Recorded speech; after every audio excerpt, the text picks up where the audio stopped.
या फिर अपना कोई महंगा मोबाइल अनबॉक्स किया हो, हर डब्बे के अंदर से ये छोटी सी सफेद पुड़िया जरूर निकलती है। बचपन में तो भाई घर वाले डरा देते थे कि इसे हाथ मत लगाना, ये कोई खतरनाक जहर है।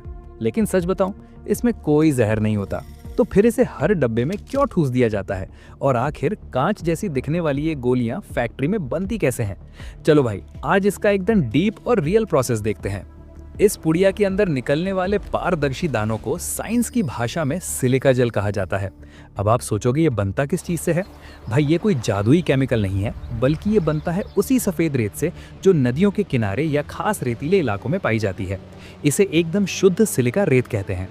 सबसे पहले ट्रकों में भरकर इस सफेद रेत को फैक्ट्री में लाया जाता है। यहाँ इस रेत को सोडियम कार्बोनेट के साथ मिक्स करके एक बहुत ही विशालकाय भट्टी में 1300 डिग्री सेल्सियस के भयंकर तापमान पर उबाला जाता है। इतने खौलते हुए तापमान पर यह रेत पूरी तरह पिघलकर एक गाढ़े पारदर्शी लिक्विड में बदल जाती है, जिसे वाटर ग्लास यानी पिघला हुआ कांच कहते हैं। अब भाई असली साइंस का जादू यहाँ से शुरू होता है। इस उबलते हुए लिक्विड कांच को बड़े बड़े रिएक्टर्स में डाला जाता है और फिर इसमें मिलाया जाता है तेजाब यानी सल्फ्यूरिक एसिड।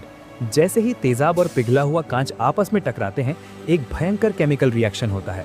ये पूरा लिक्विड पलक झपकते ही जमकर एक ठोस रबड़ जैसी जेली में बदल जाता है। लेकिन भाई अभी इस जेली के अंदर तेजाब का खतरनाक असर बाकी होता है, इसलिए इसे सीधे हाथ नहीं लगा सकते। मशीनों की मदद से इस जेली को पानी की तेज धार से बहुत अच्छे से धोया जाता है ताकि सारा तेजाब निकल जाए। इसके बाद एक क्रशर मशीन इस जेली को छोटे छोटे टुकड़ों में काट देती है।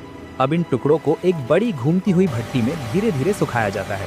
जैसे जैसे जेली सूखती है, उसका सारा पानी भाप बनकर उड़ जाता है। सूखने पर यह जेली सिकुड़कर एकदम कड़क हो जाती है और टूटकर उन छोटे छोटे कांच जैसे दानों में बदल जाती है, जो हमें पुड़िया के अंदर मिलते हैं।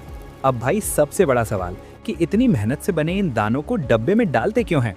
दरअसल भट्टी में सूखने के बाद इन दानों के अंदर करोड़ों इतने सूक्ष्म छेद बन जाते हैं जो हमें खुली आंखों से नहीं दिखते। ये दाने बिल्कुल एक स्पंज की तरह काम करते हैं। जब ये पुड़िया किसी बॉक्स में होती है तो ये डब्बे की हवा में मौजूद सारी नमी और सीलन को अपने अंदर चूस लेते हैं। इसी वजह से ना तो आपके लेदर के जूतों में फंगस लगती है और ना ही इलेक्ट्रॉनिक सर्किट में जंग लगता है।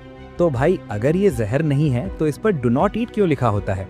क्योंकि ये नमी को इतनी तेजी से सोखता है कि अगर ये गलती से आपके या किसी छोटे बच्चे के पेट में चला गया तो ये गले और शरीर का सारा पानी तुरंत चूस लेगा, जिससे इंसान का गला पूरी तरह चोक हो सकता है और दम घुटने से जान जा सकती है। तो भाई अगली बार इसे जहर मत समझना, बस इसे गलती से भी मुंह में मत डालना। वीडियो से कुछ नया पता चला हो तो फटाफट लाइक ठोको और चैनल को सब्सक्राइब कर लो।